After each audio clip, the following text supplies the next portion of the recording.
Hello, everybody.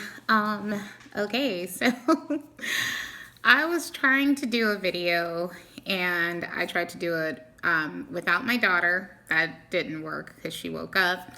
My mom was watching her for me and she woke up. Then I tried to do it on my own, or not on my own, I'm sorry, with her, and that didn't work because she couldn't stop eating the ice cream that I'm about to review, which is Rebel strawberry with 6 grams of net carbs per pint. It tastes like it's so much more.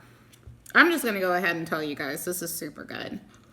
If you are scared to do low carb, as I was, when people talked about low carb, cutting carbs, I looked at them like they were insane. If a video was about a low carb diet, I usually wouldn't watch it because I had no interest in it. I mean, if you talked about calories, I'm like, okay, I can hang out with you, whatever. But if you talked about cutting my carbs, I was not here for it. What's that all about? You know that's broken, right? It's broken, like literally it's shattered. It's broken glass. Come here, baby. You gonna lean over? Oh no! Oh God! I'm sorry. That is the hubby and the baby. He was playing around with me. I don't know why, because he's cuckoo, and that activated baby's crying mode. So yeah. Anyhow. So what did I want to say? Oh, back to my original train of thought. When people would talk about low carb, I would just think that they were stupid and insane, and I just wasn't here for it. And I'd heard bad things about low carb, and just whatever. The truth is, based on the evidence presented, not by me, but evidence that I have witnessed. The truth is, low carb is actually healthier than cutting your calories.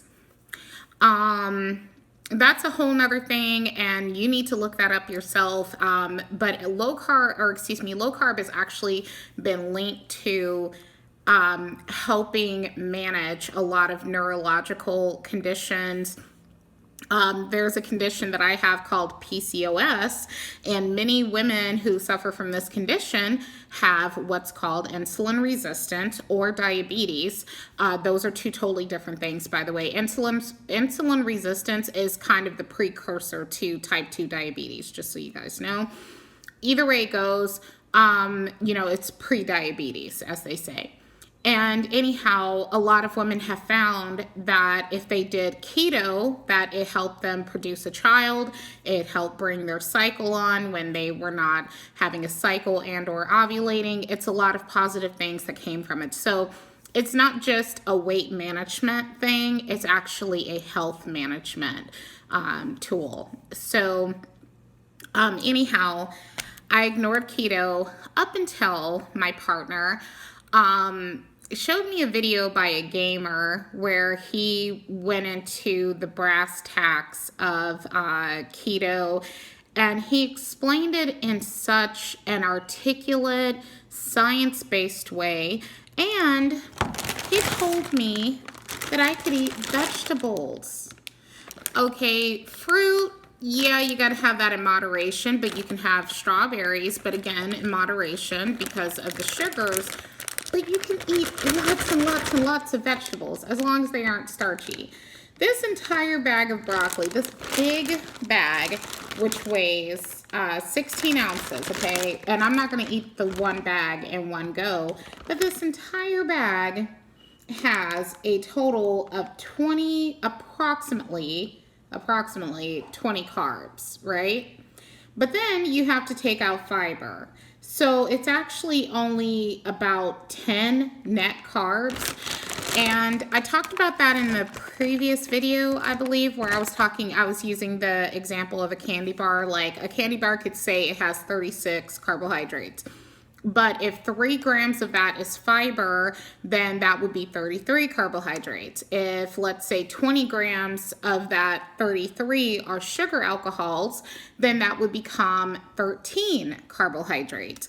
And for keto, it's a little bit debated, but the main thing seems to be about 20 net carbs, but I've seen as high as 30, possibly 50, but don't hold me to 50, but certainly 30 carbs. And it, every person is different. Now, I'm not exactly doing keto. I thought I was. I thought I was doing dirty keto, but when I think about it, I'm kind of more doing low carb. I'm definitely staying under 100 grams of carbohydrates a day, and low carb is, from what I understand, because the average person has at least 200 grams of carbs a day. From what I understand, low carb is about 150 and below, certainly 100 and below, okay? And ultra low carb is 50 and below, from what I understand, okay? So that being said, okay.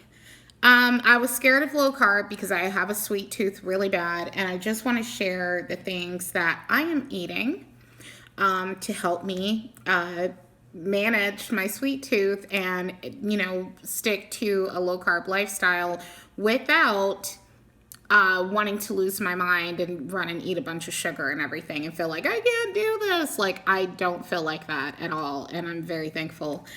Right here is a Zevia grape soda. This is a so-called natural soda because there is no sucralose, there is no aspartame, and there is no sugar. It is, the ingredients list is carbonated water, citric acid, stevia leaf extract, and natural flavors. And they don't even add coloring to it, which is amazing. And I love this stuff. It's not for everybody. I let my mother try it. She didn't like it. My partner, he used to not like it, but then I found that he stole a couple of cans. So, I think he likes it okay now. So there's that. Zevia grape soda. Though I do love the other flavors as well. And pre low carb, I was actually drinking Zevia soda. I've been drinking Zevia soda for years. Okay, next, Slim Fast Keto Fat Bombs.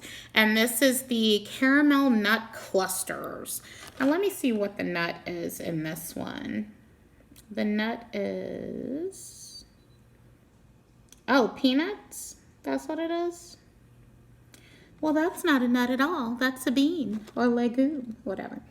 But anyway, these are so delicious, in my opinion.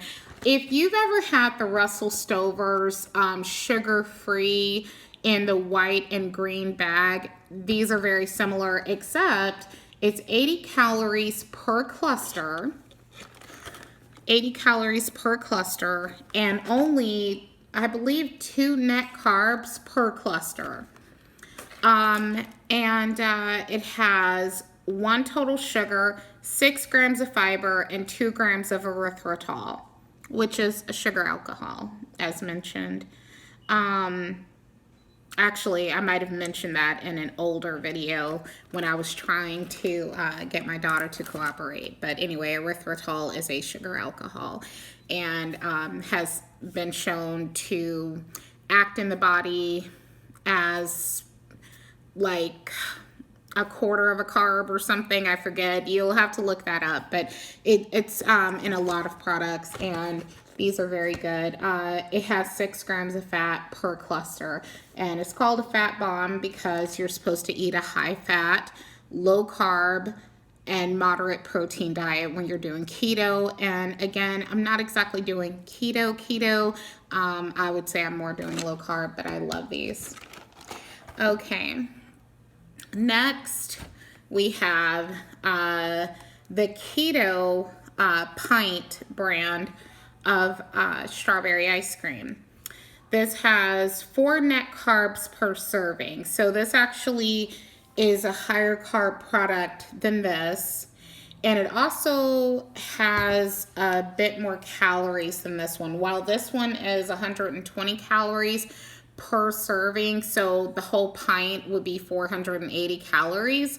This one the entire pint would be 640, I believe.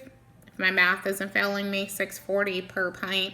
And I mean, that's fine. You're not supposed to count calories as much, though I do notice a lot of people that do keto do count calories still. So, but to me, they taste very similar. So, you know, whatever you want to do, because these two taste very similar, and to me they're very sweet. My daughter, she loves these.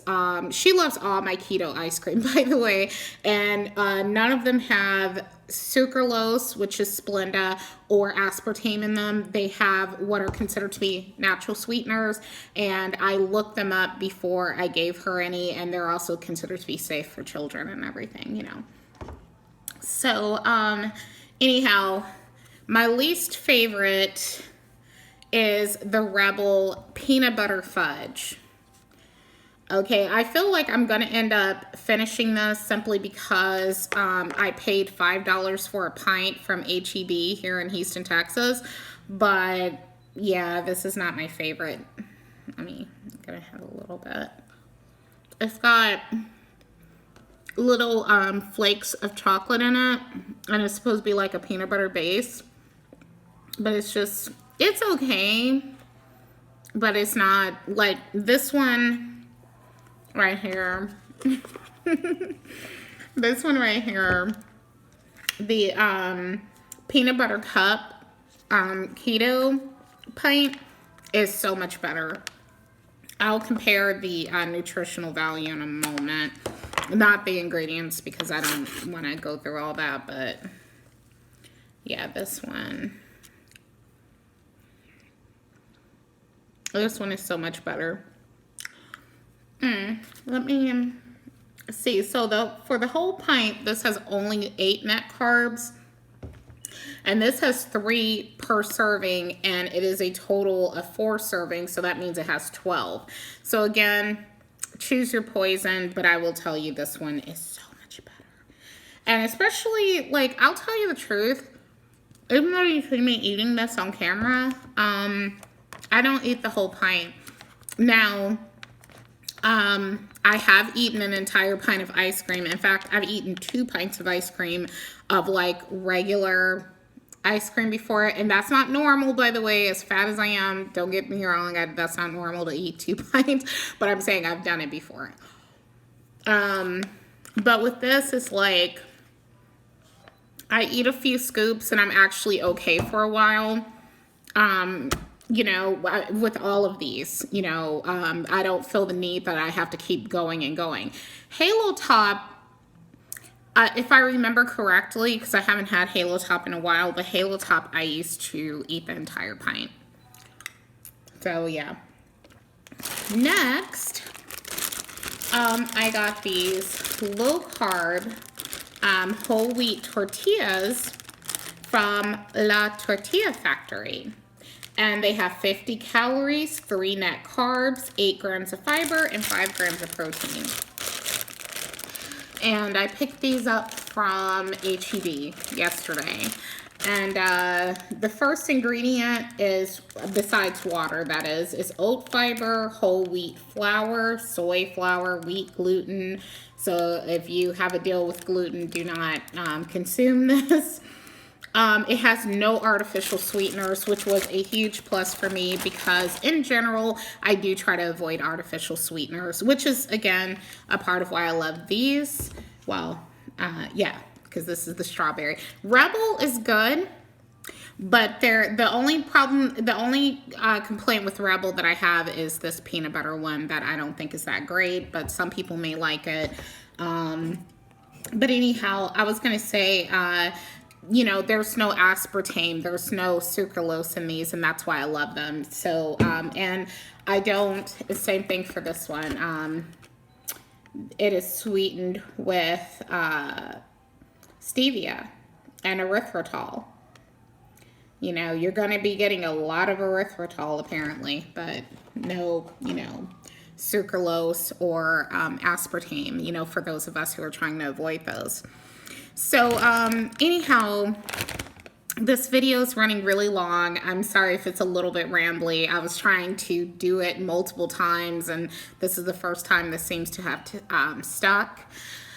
To give you an idea, I have lost in less than 2 weeks. I've lost 13 pounds, and I'm 13.4 pounds, and I'm like super happy about that. My partner was telling me he was proud of me, and I guess I'm proud of me too, but I'm going to be able to more celebrate when I've stuck to it for a month.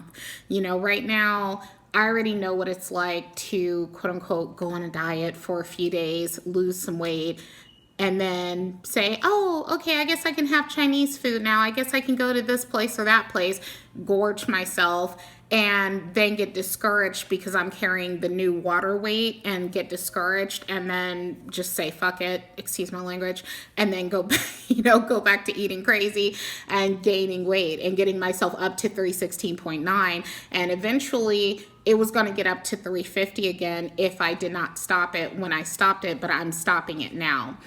But I have to prove it to myself. It's not enough for me to tell you guys. It's not enough for me to tell myself. I have to prove it to myself because I'm going to be honest. I've let myself down many, many times, and I don't want to do that anymore. So all of that said, I hope this was helpful. I appreciate you guys watching. Thank you so much. Take care. Bye.